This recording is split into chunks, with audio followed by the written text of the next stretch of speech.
For the engine piece of this video, I'm going to keep it pretty straightforward. I'm just going to tell you what I'm going to be doing to it. So this half, the intake side, I'm going to be removing and selling this. This is a Canon CDK2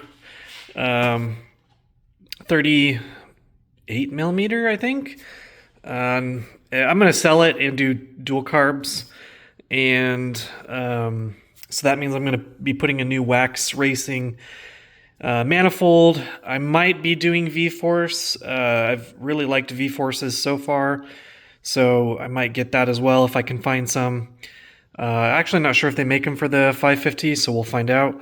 But I'm going to be doing dual carbs, and I'm going to be doing a high compression ADA head, and then I'll have the pipe, which is going to be this guy right here. I believe this is a Kaufman, yeah, a Kaufman pipe. But for the engine, keeping it pretty simple, removing the intake, removing this, and hopefully the pistons are good. I'll take a look at them and see, but past that, that's what we're doing. Quick tip on how to take the flywheel off. So I strapped it down just to my bench, and I bought from Retro Jet Ski, I think is the website, and they have a flywheel locking tool, and then you just bend these tabs and this just spins right off. I kind of whacked it with a sledgehammer to kind of get it moving, and then it just kind of spun off with a little bit of torque. So past that, you're going to use a flywheel puller to insert it into here, and it pulls the flywheel off. So this is a flywheel puller. Basically, it puts some leverage onto the flywheel, and you then keep pushing, turning this in, which pushes against the shaft, and it pulls the flywheel off. So you need this tool and this tool to get this job done. Okay, we're gonna tap a new pulse line, which is basically just right on the other side. There's a spot for it, and it'll come through at a designated spot as well. So we're just gonna go ahead and tap that. And you probably should use a press to do this, but if you've got good enough hands, you could just do it by feel.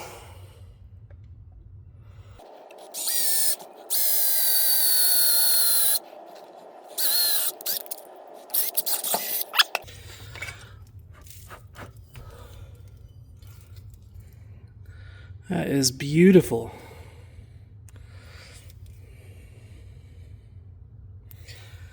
And this will just go with a little pulse barbed nipple here. That'll just go right into place.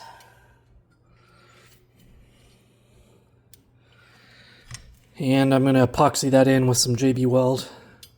It slips in there, but you definitely want to seal it. So that's pretty much it. All right, so this is going to be my first video that I'm going to be doing a tutorial on how to rebuild the engine. It's very technical, and you don't want to mess up, which is kind of why I left it out of my videos up until this point. Also, there's already really good videos out there by Ericsson Machine and Performance. I've referenced him a few times in my videos. Great videos. His videos do leave out a number of things, which my brain just likes to absorb everything, and I'm very engineering focused, so I like to know all the little details. So I'll try to provide a little bit more extra knowledge. And I'm kind of using this new 360 camera, so hopefully this kind of makes my YouTube videos better. But let's go ahead and begin. So I've got everything separated. That part I shouldn't really need to talk about. You're just basically unbolting everything, splitting everything in half. I mean, you can't go wrong with it. Just start to disassemble everything. One thing that I would say is when you're splitting the case, don't put a screwdriver in here and like pry, because then you're going to make little dimples and dings, and you're going to warp the crankcase to where that it won't seal properly anymore. And that's one thing you want to do is when you separate it, make sure there's no gashes or dings or ledges, anything that would prevent the two case halves from joining back up again. So clean everything. You know, if you need to, you can sand very lightly or take it to a machine shop to get them to fix it. But or just get a new case. They're pretty cheap out there. So let's go ahead and begin. The first thing I want to do is take this half and just prop it up on your desk here. And you're going to want to buy new seals. So these are the seals. You can get them on eBay. Just get a 550SX crank seal kit. And you're going to want to retain these rings. These rings are not included with the kit. And so OEM is going to differentiate from aftermarket seals. They're going to look different. They're going to be different. You're going to have bidirectional lips on some of them. So I had to kind of do some research, and I still actually don't have a great answer. So I'm going to be troubleshooting, and I might be blowing up my engine. We're going to find out together. But from what I can tell is with these aftermarket seals, you're going to get two that are the same. And on each side, there's what they reference as a lip. And on the lip, there's also a spring. So this is the lip that it's referencing. So on both sides, you're going to have a lip with a spring. These are aftermarket, which is different than OEM. OEM ones have single direction lips just on one side. So these are aftermarket. And I noticed on the OEM ones, you only have metal on one side, but on these, there's metal on two sides. So I've got a lot of mixed responses out there. So I think the internet has bad information. I would definitely lean on builders to get the proper answer, but I think even builders are going to have different answers because they use different kits. So be careful is what I'm trying to say. But from what I can gather, and please let me know in the comments, is that these two are considered the main seals, which go, they are the main ones that trap the pressure in. And the metal part is going to go on the inside, face the inside on both. I've had good conversations, and somebody has told me they can also go that way to make things more confusing. It's not going to matter too much because there's seals, there's lips on both sides. But from my personal knowledge and what ChatGPT has said is the metal part needs to face the inside towards the engine, because the metal acts as an oil seal, basically an oil. It causes it helps the oil not deteriorate the seal. So that's the way these are going to face. And then you're going to have one more seal, which is flat on one side, and as you can see, it does not have a lip or a spring on this side, and it has a lip and a spring on this side. So I'm going to be facing it flat part towards the engine, and the concave part with the spring is going to be on the outside. And then the metal parts are going to be on the inside. They have their own little notch system.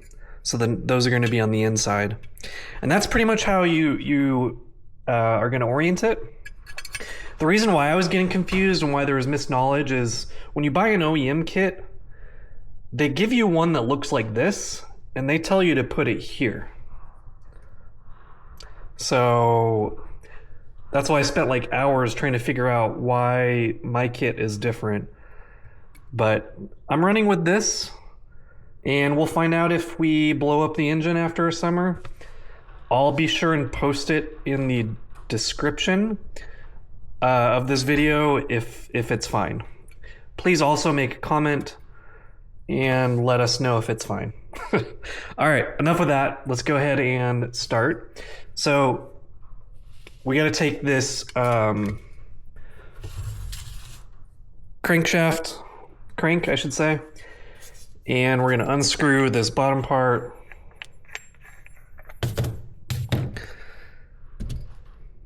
And we're going to start putting these on. So this cone side, so here's the coupler side, here's the mag side, and we're going to go ahead and drop these on how we were going to orient it. So just like that.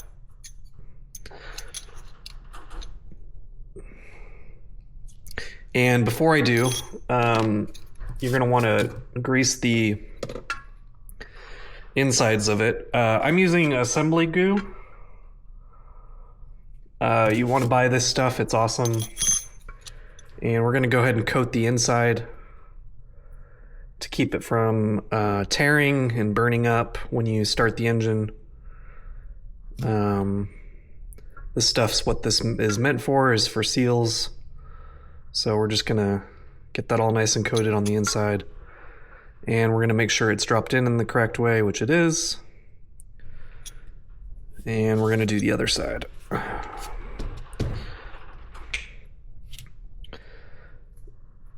This is where having multiple hands would be good. Let's go ahead and put this down.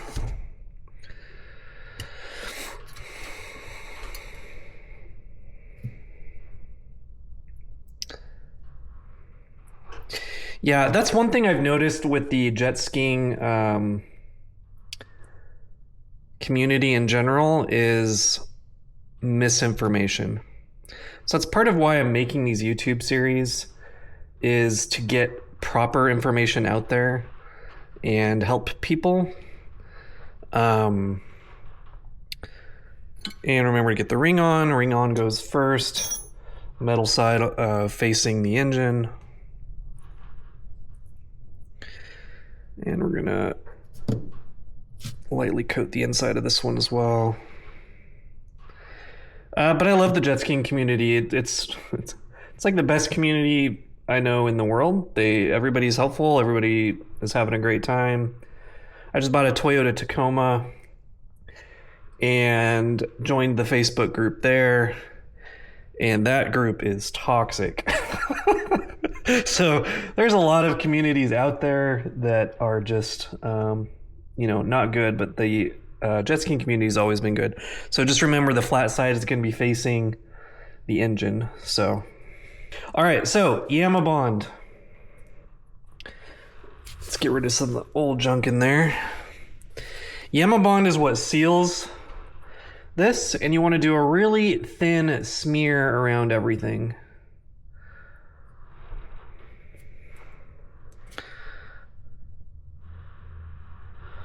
So this is what Yama Bond is. You can get it pretty much anywhere. I think I just got this online. So the trick is there's some really thin parts, like right there, that you need to make sure you at least have a little bit of coating on. You need to have a seal all the way around the case. So, in fact, it's crucial that you do that, or else you're going to have a leak. So take your time with this. I've seen people go fast on this, and there's no reason to go fast. Just take your time and just do a really thin coat around the whole entire case.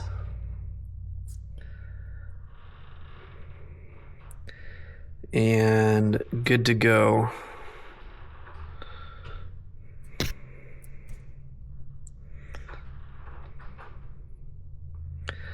So right around there, you're going to want to make sure you have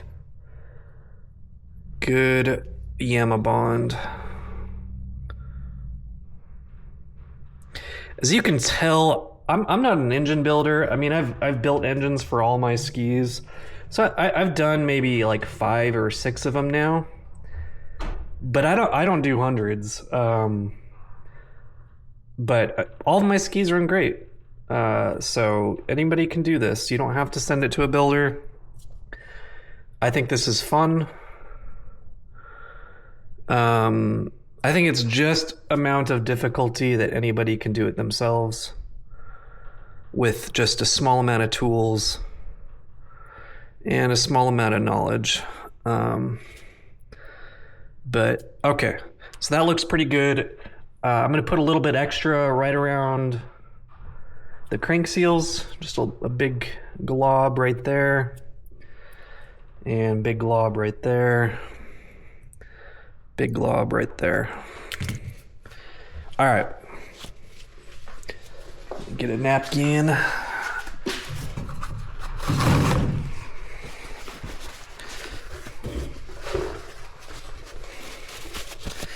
Okay, I'm gonna put this back on. Wrong direction. That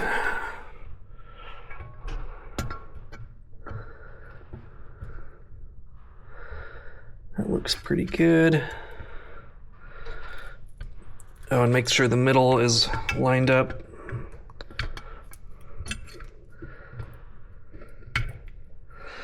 That looks good. That looks good. Okay, I've got these lined up. It was a little bit difficult to see where the notches were with the Yama bond. If you clean it up and maybe do this later and add some more Yama bond after the fact, you can drop those into those slots a little bit easier. So now I just want to kind of clean up the bearings a little bit. And we're going to put on some retaining compound. And you just want a little bit of just a drop of this stuff. This might even be old, we'll see. Nope, I'm good. So we're just gonna kind of smear on some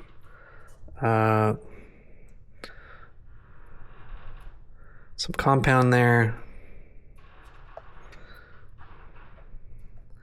just to retain the bearings in place.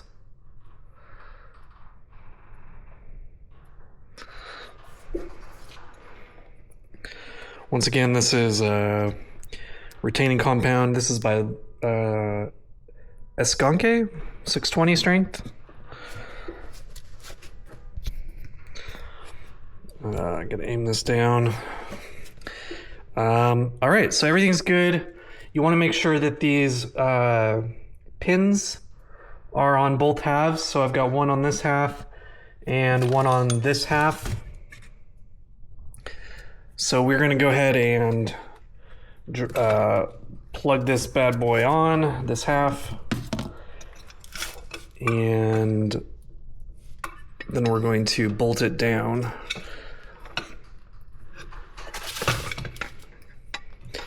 I left the E-box on, and in retrospect, it's making things really difficult. So we're gonna drop that onto place. And we're gonna kind of slam that down with some pressure. I'm gonna pause the video, but basically you just wanna push this down, and then you're gonna wanna put some bolts in and tighten it. So give me a second while I get that prepared. Okay, after I used a soft mallet to kind of push it down into place, you're gonna put all the bolts in. There's 4, 8, 9, 10 of them. So you're just gonna start from the center. And you're gonna kind of work on opposite directions and keep going. So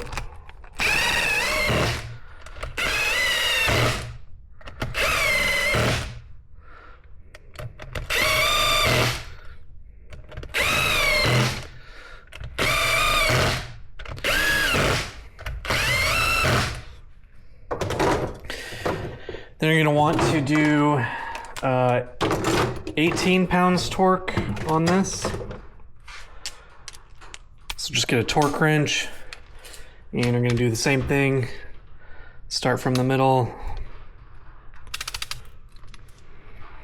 I don't have a fancy electric one. This thing does fine.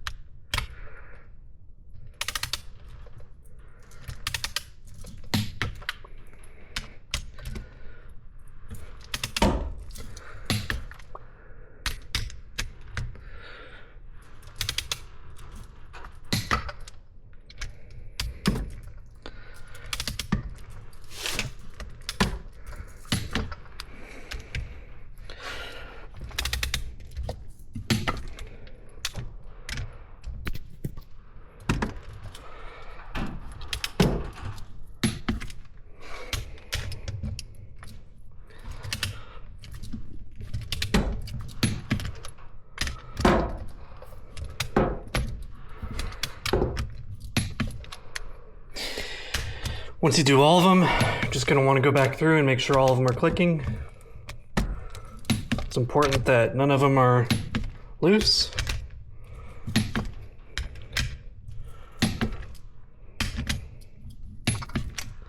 Trying to keep my 360 camera good, but I think you're going to have some bad shots sometimes. All right, so those are good. Don't forget these ones. I just kind of briefly put them into place. They're just right underneath here on each side. Those are part of the case bolts. They're just smaller, and they're kind of on the other side. So for now, I just tacked them in there. But yeah, go ahead and flip her over.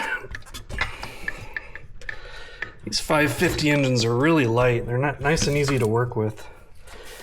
And from here, you just want to make sure these spin freely and there's no noises, which they're good. So success. That is how to rebuild the bottom half. Before you put the top half on, you'll want to oil all of these. So let me get my oil can. And you're just going to drop some oil into these areas so your engine doesn't start not lubricated.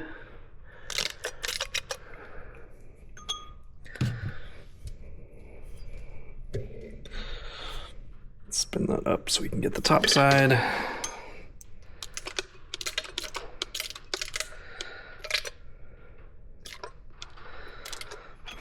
And that looks pretty good. Give it another spin or two.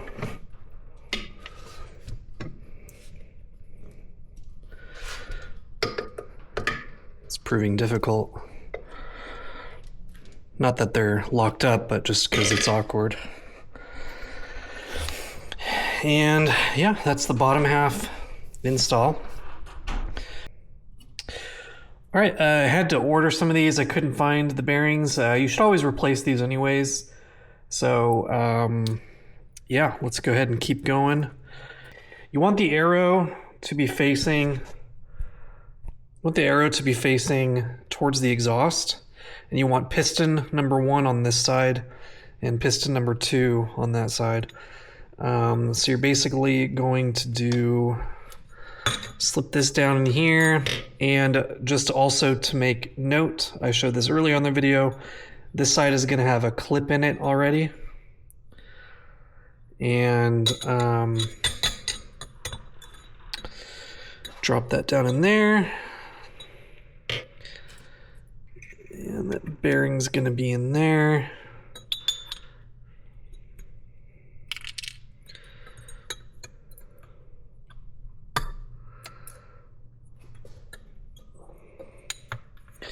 And you're basically just going to light it through.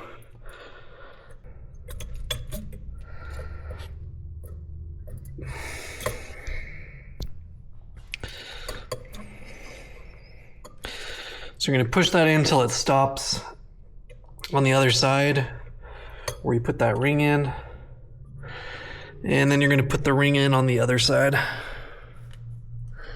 Just be really careful because these things like to just flick out.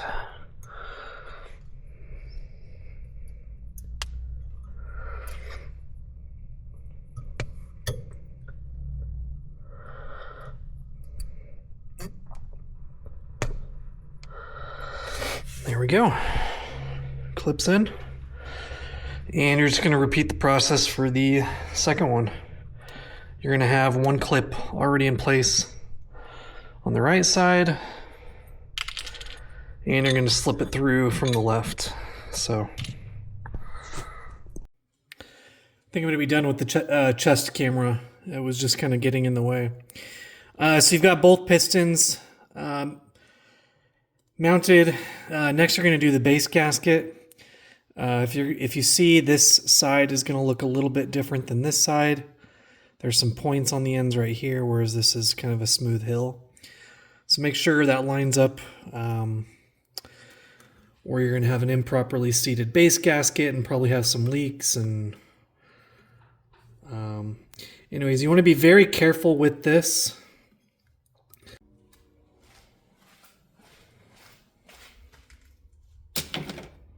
Okay, you guys are going to have to help me with this one. So, as you saw previously, I ripped my gasket and I decided I was going to get a stud puller to remove these and put the base gasket down and then put the studs in. I thought that would have been better. I thought these were warped. But I just got my new gasket from Showtime Freestyle, and it just went on perfectly. So now I'm wondering if I had the wrong gasket. Have you guys gotten... I don't even know if I can find that anymore, but I got it from eBay, and it just tore apart like butter. But this Showtime Freestyle's gasket is way better. Just like noticeably better, and I think it's metal. So, can you guys put in the comments what you guys prefer in terms of gaskets? Are these metal ones the way to go? And especially with these 550s, I mean, look how thin this is on the sides here. You've got to have some really high quality gaskets so that you don't get any compression loss. But yeah, this gasket went on like butter. So definitely get one of his gaskets, and let's push forward. So I want to get a zoom in on these pistons. So see how the ring has an underside and a top side. The ring's directions actually matter. You can flip them upside down and be wrong. So see how these, when squeezed together, they'll go into that notch perfectly. So that's what you want to do. And there's going to be two different notches, one over here and one over here. And you're going to squeeze them together so that they're clenched to that notch on both sides. And then you're going to slip the cylinder down. You're going to raise one up as high as it can go, and one lower as low as it can go. That way you can put one cylinder on at a time. And you're just going to drop this. You're just going to drop this down into place. And make sure you've got the right direction. The exhaust is going to go that way. So intake is facing me. Exhaust is pointing that direction. So yeah, I'm going to go ahead and do that. I'm going to stop the video.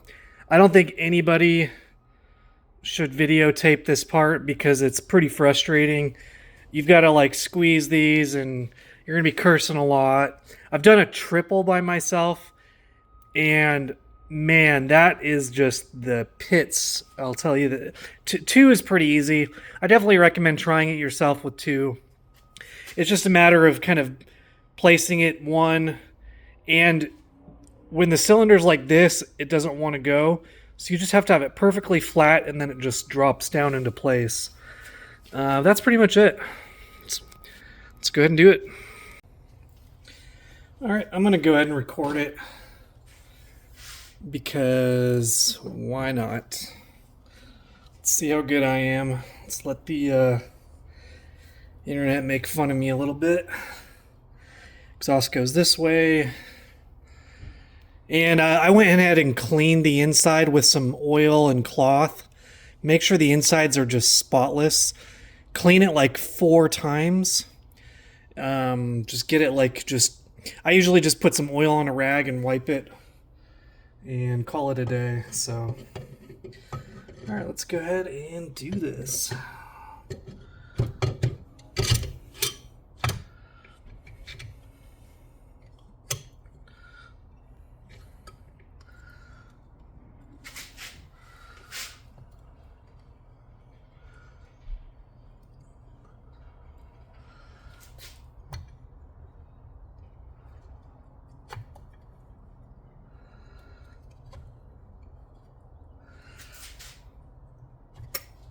Got one. And next one.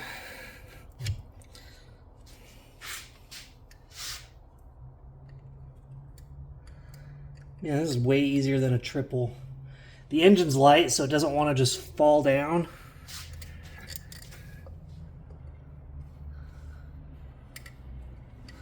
Which makes it alone a lot easier than the triple.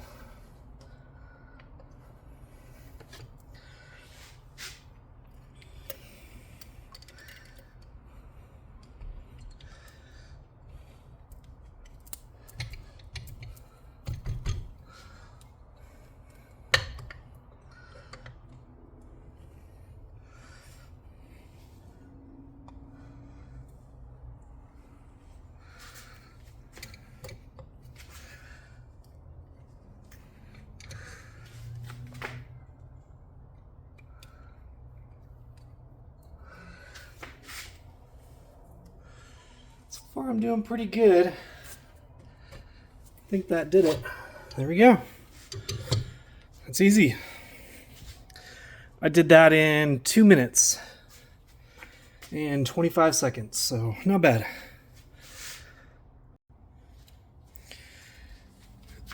Next thing you want to do is get an oil can and just squirt a rim of oil all the way around. And you're just going to drop it slowly. That way it coats the edges.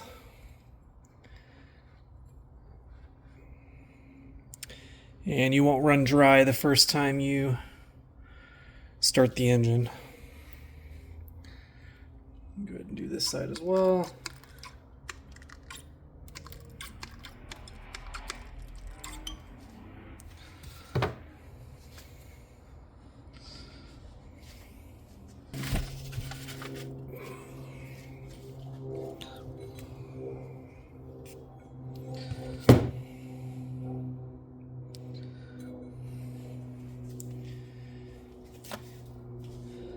Get some assembly goo.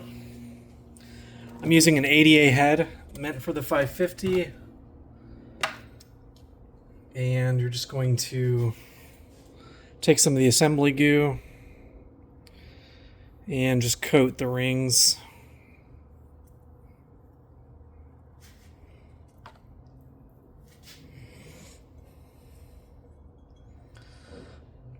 When you put the rings on, don't stretch. You actually want to push backwards as you go around. And it's usually a perfect fit if you do it that way.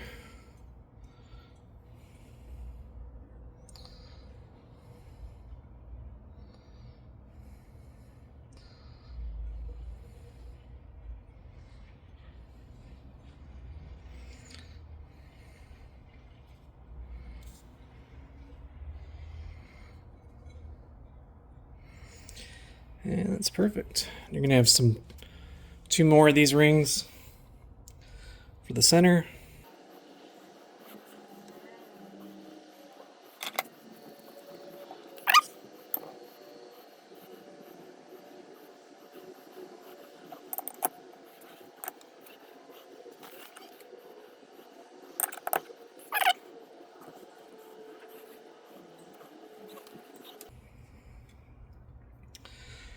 There's going to be water jackets, and those are going to be on the intake side.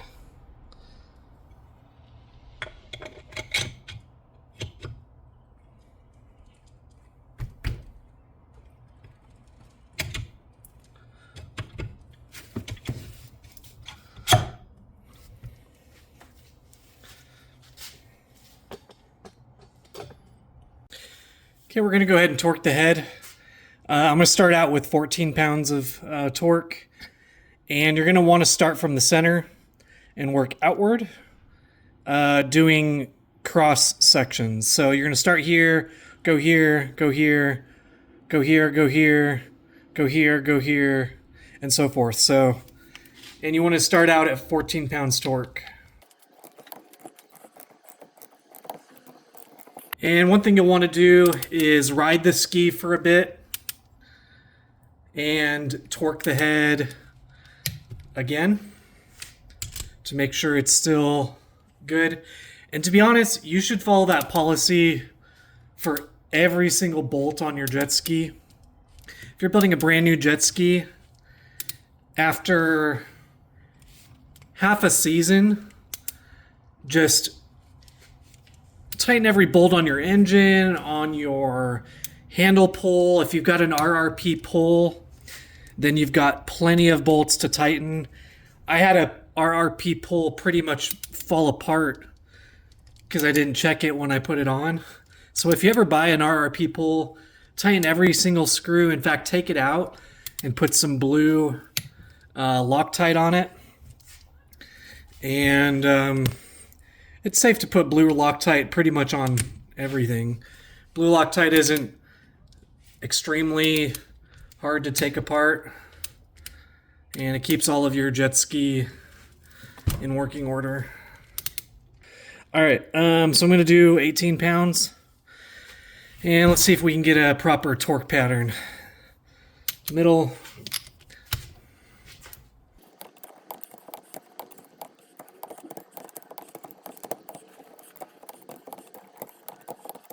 All right, that's how you torque it. Should be good. I think a lot of you are probably laughing right now that have done a 550 build. Even with the bolt off, the head off. Oh, and I'm dropping things. Even with the head off, it still bumps. So I could either take the head off, or I can get some straight pieces that go up like that. I'm just going to take the head off. So I will do that and be right back. Okay, it's all hooked up. I usually like to point them kind of diagonal out the corners. That way you can kind of wrap it around wherever, but you can point these any direction you want. So, okay, we get to continue. I actually had to put the project away for about 2 weeks because I had to figure out some stuff. So I got V3 Reeds with 2 different inserts from High Speed, and it wasn't High Speed's fault. They shipped it straight from the company, and they came with 2 different inserts. One was square and one was circle. So I did some research. They have a G version and a D version. The G version is circular, and it's the newer version.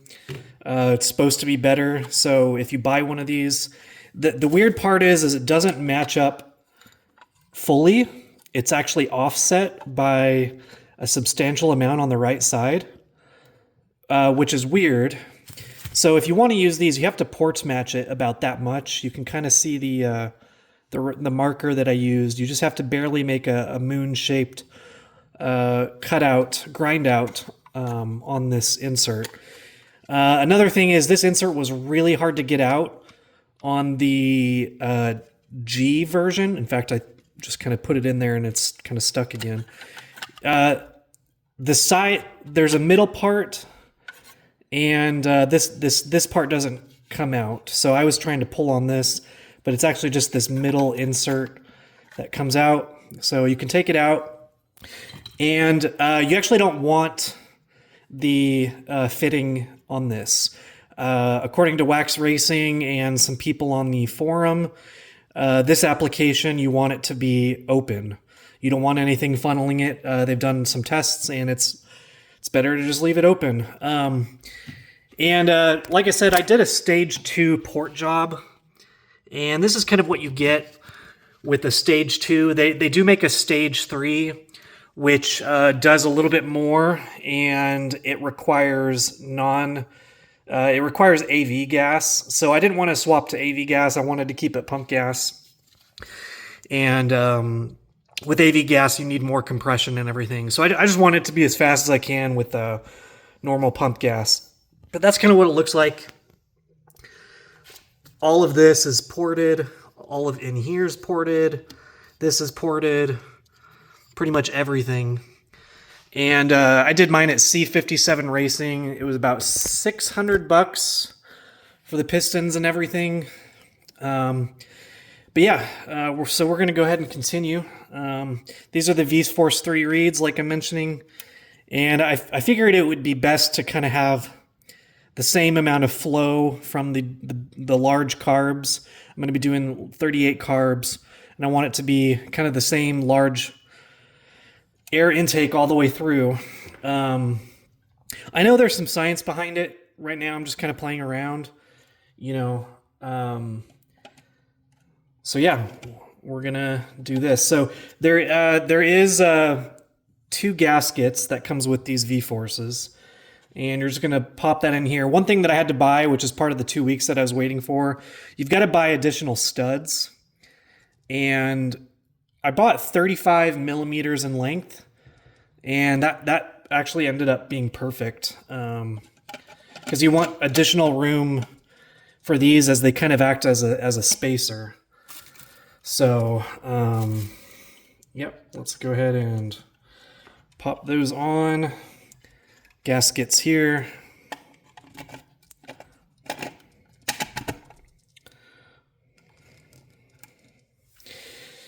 And this is the base of the intake manifold.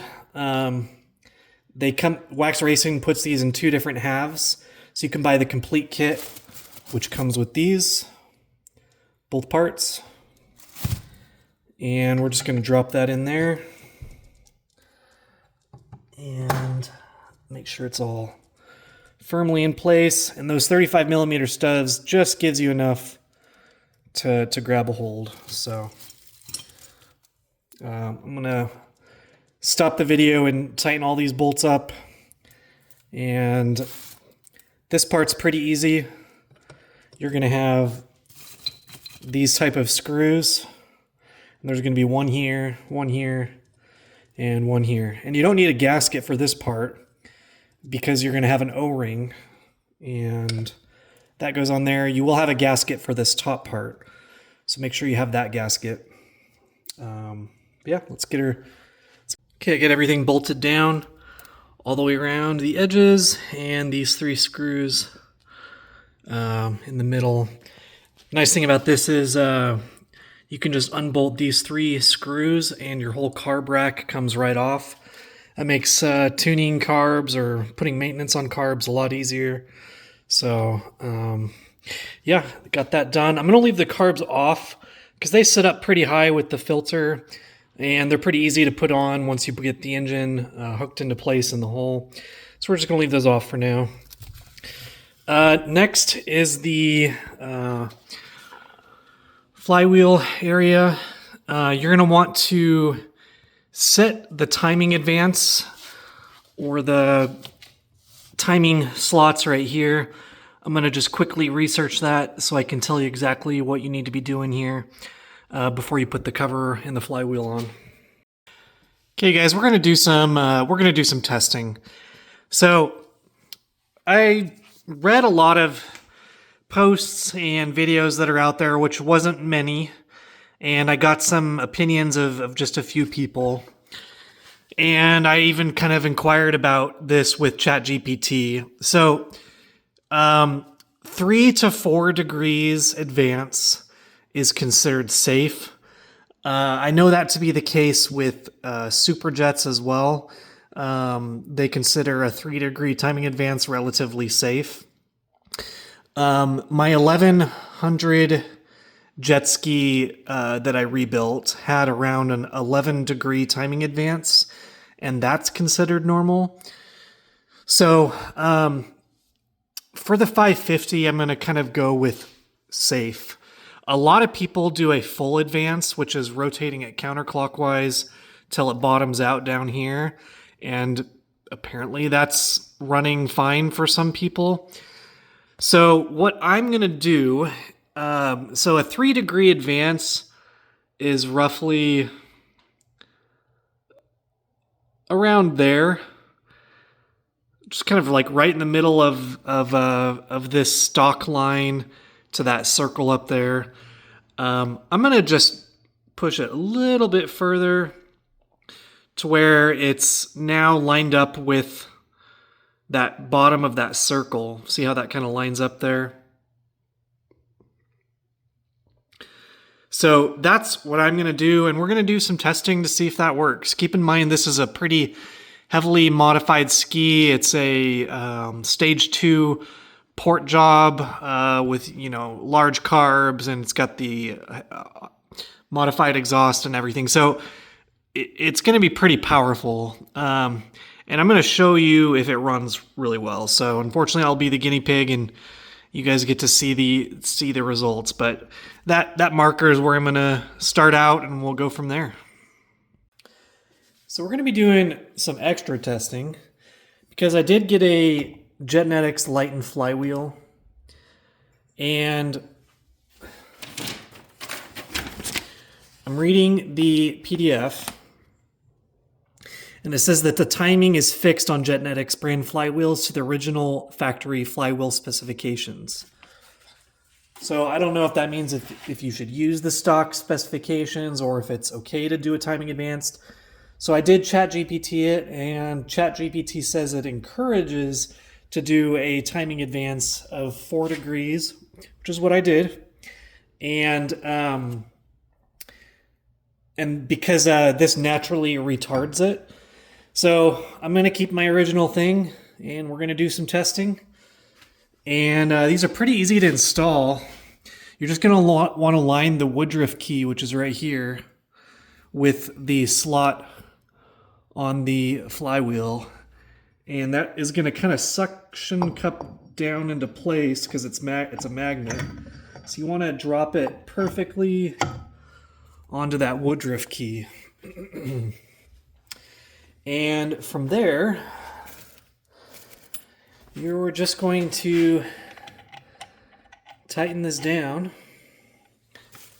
And this needs to go on first.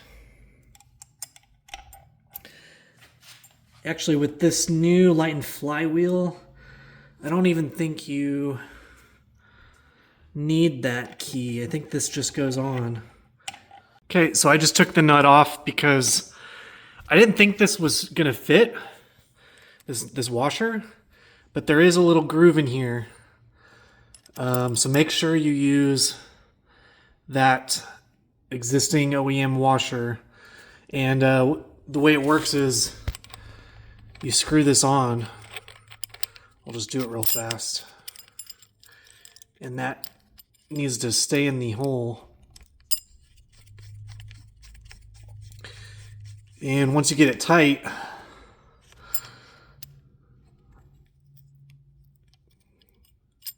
basically you bend these flaps up. That way the washer doesn't, the nut doesn't move. So make sure you do that even with your OEM or JetDynamics flywheel, or else you'll do some damage. So we're gonna go ahead and put the flywheel cover on. You can use some assembly glue to keep the O-ring intact. And you're just gonna put that on. And what I wanted to show is that you make sure the dowel pins are dropped into place. And two of these bolts right here and here are going to keep the starter in place. So you're just going to feed the bolts through here and here, and that'll keep the starter in place.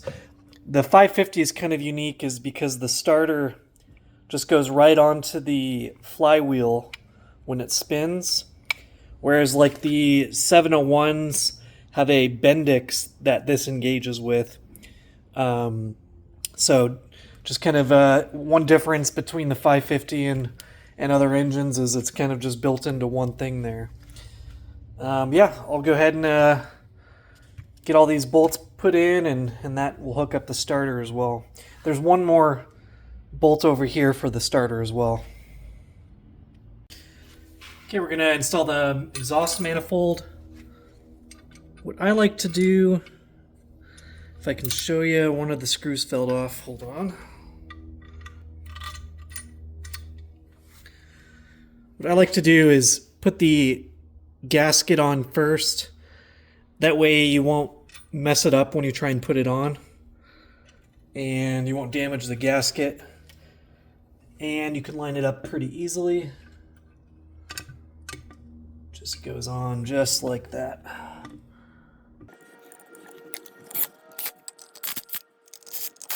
And we'll go ahead and tighten those and be good to go. And I may as well show you. So we added earlier in the video this second line for dual exhaust, and just showing you how much clearance it has. So that should be good. Then you're going to want to bolt in all these now that you've got it kind of in place. So good to go. So we're going to work on the pump. I've got a few parts coming in for the engine, so I'm going to work on other things in the meantime. This has actually got a nice impeller in it.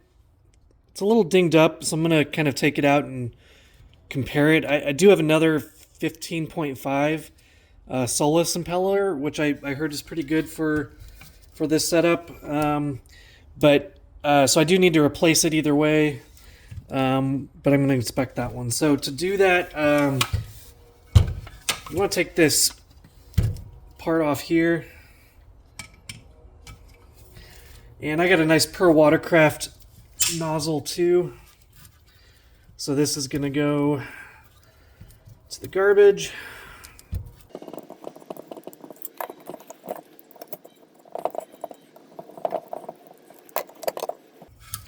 And then you're going to take these 4 corner screws off.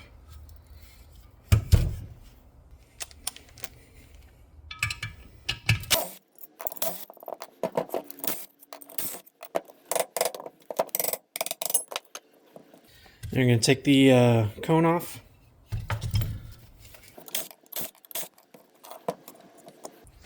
Ooh, it's looking a little dry. I'll have to double check the 550, but normally there should be a lot of grease in there. And this is kind of what you need to latch onto on this side with a wrench in order for you to spin the impeller off. So that's what I'm going to do next. Get this viced down. And you're going to use a tool, which I hope I have to show you real quick. But that goes in there. And that allows you to wrench it. You can get these on eBay or wherever, but it's very specific to the impeller that you're replacing. That's pretty much it. The other thing I'll be doing, it's got a single water line. Normally there's a spot to put a second water line in. I'm not seeing that. So I may just have to tap in here. So this is the exact same impeller that I'm going to replace it with. And you want to inspect the blades. Whenever you're buying a ski, this is a pretty important part to look down the and seeing if you can actually see if there's rock chips and everything. But what you're primarily looking for is the leading edges here.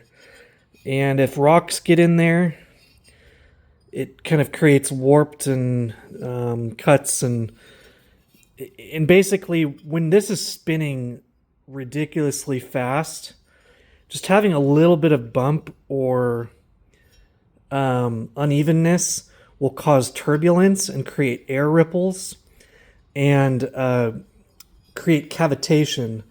So you really want a really good condition impeller, and this unfortunately is borderline.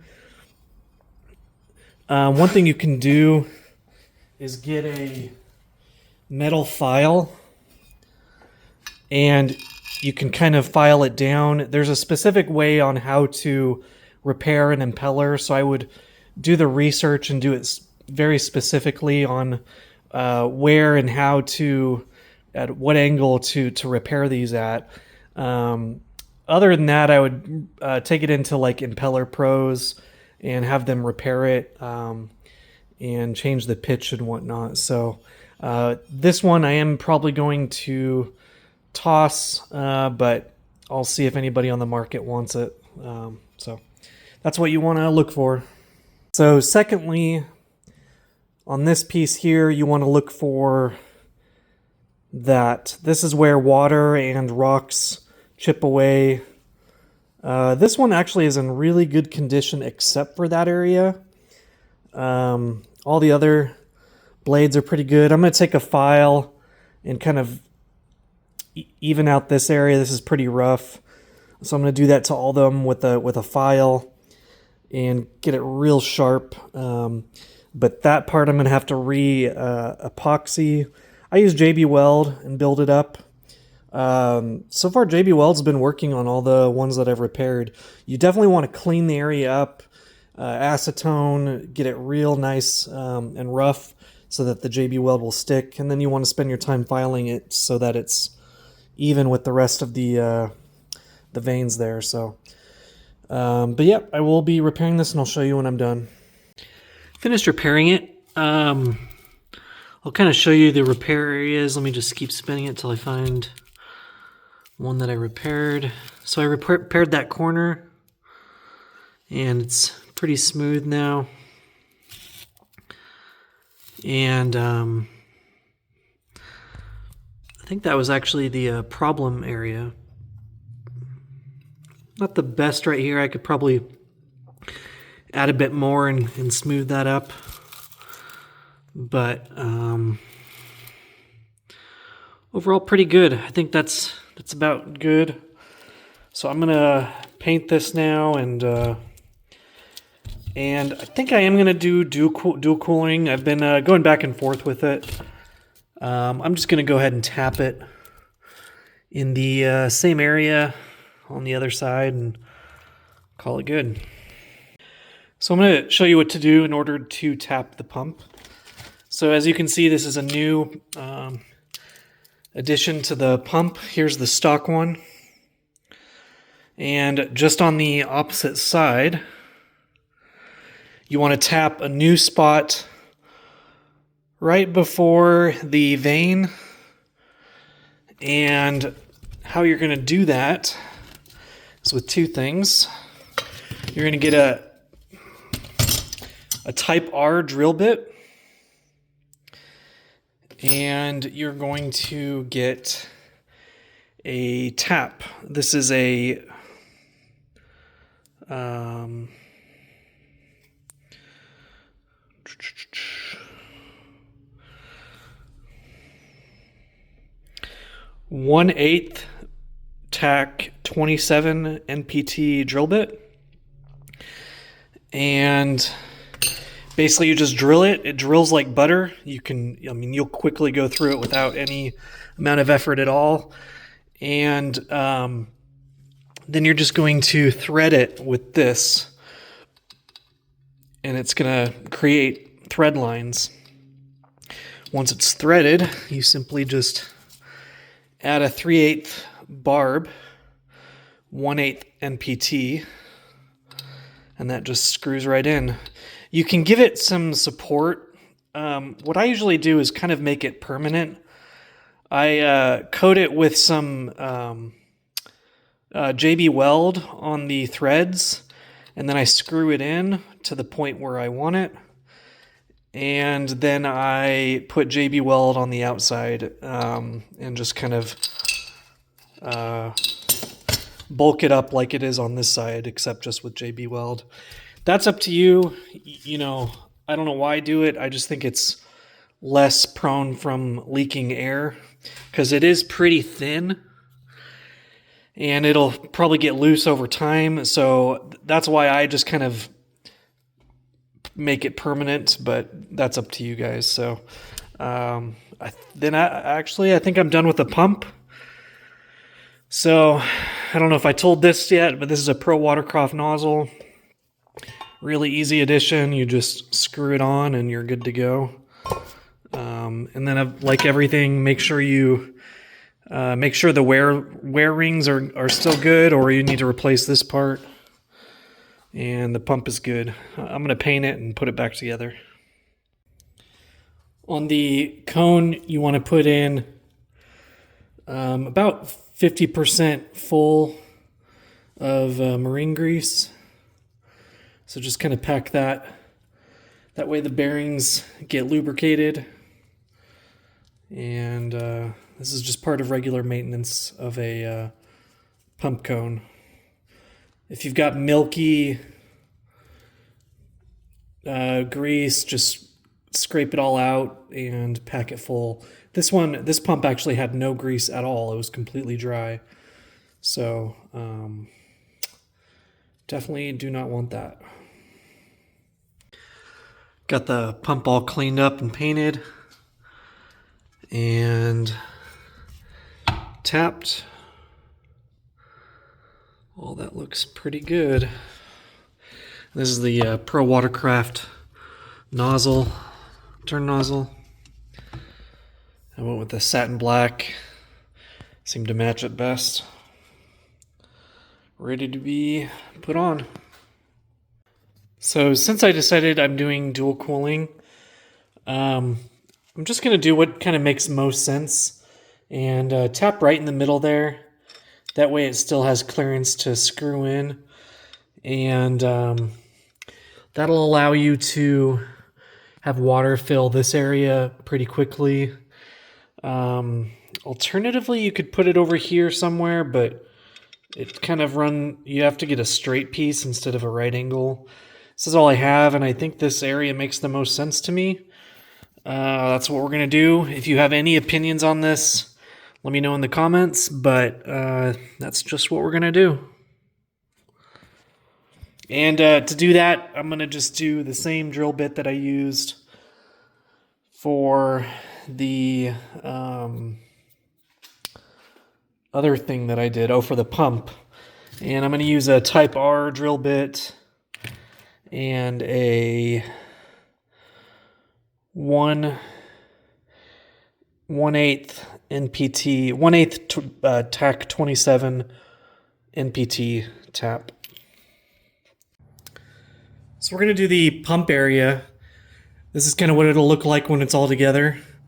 But there's definitely some tips you want to do when you're putting this together. So let me first start out by talking about the shoe area. So if you notice, unlike most pumps, there's no backboard that you can push the pump up against. So it'll actually go back and forward as much as you want. So to get it to line up properly, because what you're going to be doing is siliconing all this in so that it doesn't move. So you want to make sure the whole thing is lined up properly before it kind of solidifies. So what I would recommend doing is you're going to put all the silicone on the shoe, and you're going to use this intake grate to line up to the hole. So if you look down the hole, you can line up on both ends down here and right here so that it lines up. And that way you know how far to go back and forth of where it's going to kind of siliconed into place. Secondly, you can shift this left and right quite a bit. So what you want to do is use this turn nozzle, and what you're going to do is have the exact same distance on this side as this side. So my finger doesn't even fit in here. So you're going to kind of tap it over till that there's the same amount of gap here as there is here. And then you're going to bolt it down in these 4 bolt holes as soon as you get it lined up right here and right here. And then it should be perfectly centered. And that's pretty much it. I've got two different ride plates. I'm going to try this one first. So I'd recommend trying out a bunch of different plates and seeing what style fits your needs. Unfortunately, that's the only real way to do it. So, but anyways, that's how you do the pump area. You're just going to be siliconing in all of the areas here. So before you drop the pump in, just make sure you cake this with silicone on the backside. And you don't want any air gaps to be formed, because the way a jet ski works is water comes over this area here and it gets sucked in. So I don't know if you've had a hole in your straw when you drink a soda at McDonald's or whatnot. If you have a hole in your straw, it just makes that suction go out elsewhere, and you have zero way of sucking water, which pulls out the back. So any air leaks, especially around here, is going to cause massive cavitation for your jet ski. So make sure this whole area is sealed really, really well. A lot of people seal in this whole bottom part all the way around the edges and things like that. Let me talk a little bit more about the pump area before I button this all down. So once you get it all bolted down and sealed, you're going to have... I have 2 pumps. The way those work is, if you look down in here, in this part, it twirls, and that water goes through here, and it goes out this line and into here. And as that twirls, it shoots water out these sides, and it shoots it into your engine bay, and that's what cools your engine. So I've got dual cooling. Then there's this right here, and the way the Venturi works is, instead of the twirling area, which pushes water out the sides, that's already done and it's going out this way. And because the water is pushing out this little funnel, it's pulling water through here. So that's the stock bilge system. So it's pulling water out of this line. And I'm not going to be using this, so I'm going to cap this out, and I'm going to do an electric bilge. If at all possible, you should use this. It makes your water in your engine bay significantly less. So it's better than sinking. But I'm building a pretty powerful engine, so I'm not sure if I'll need dual cooling yet. So I'm being safe and using these. But if I find out that my engine's too cold, I'm going to be capping off this and using the siphon line right here, and using one of these 2 lines that I added. So, and I don't know if I covered this early in my video. Make sure these are completely sealed with 5200. You don't want any water protruding through here, and you can even seal up this area with 5200. That's a PVC pipe that goes through your hole. So make sure all those areas are sealed. And that's pretty much all you need to know for doing the pump. So I'm going to go ahead and silicone that in, bolt it down, make sure it's centered, and hook up the lines. And that's pretty much it. There we go.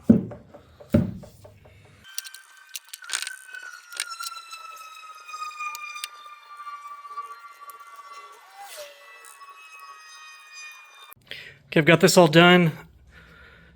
Just kind of showing you the areas you need to silicone. All these grooves here on the underside as well.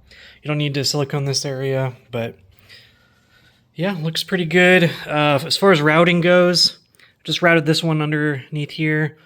It's not bumping at all, and it doesn't rest on the ride plate, so that's a perfect spot for it. And this just kind of loops underneath. You want to get a sturdy hose that doesn't kink. So this is a really good quality tube, and you want to make sure it doesn't kink on any of these because you'll restrict water. So other than that, it's ready to put the ride plate on, and all you do is hook this turn cable up to it and make sure it's still turning the exact same distance on both sides once you got the bolts tightened down. And it should be centered and good to go. I didn't record a good transition for ending this part 3 of the video, so I'm just going to take the time to introduce my cat. This is Stitch. Stitch, say hi to the world. Okay, ending the video.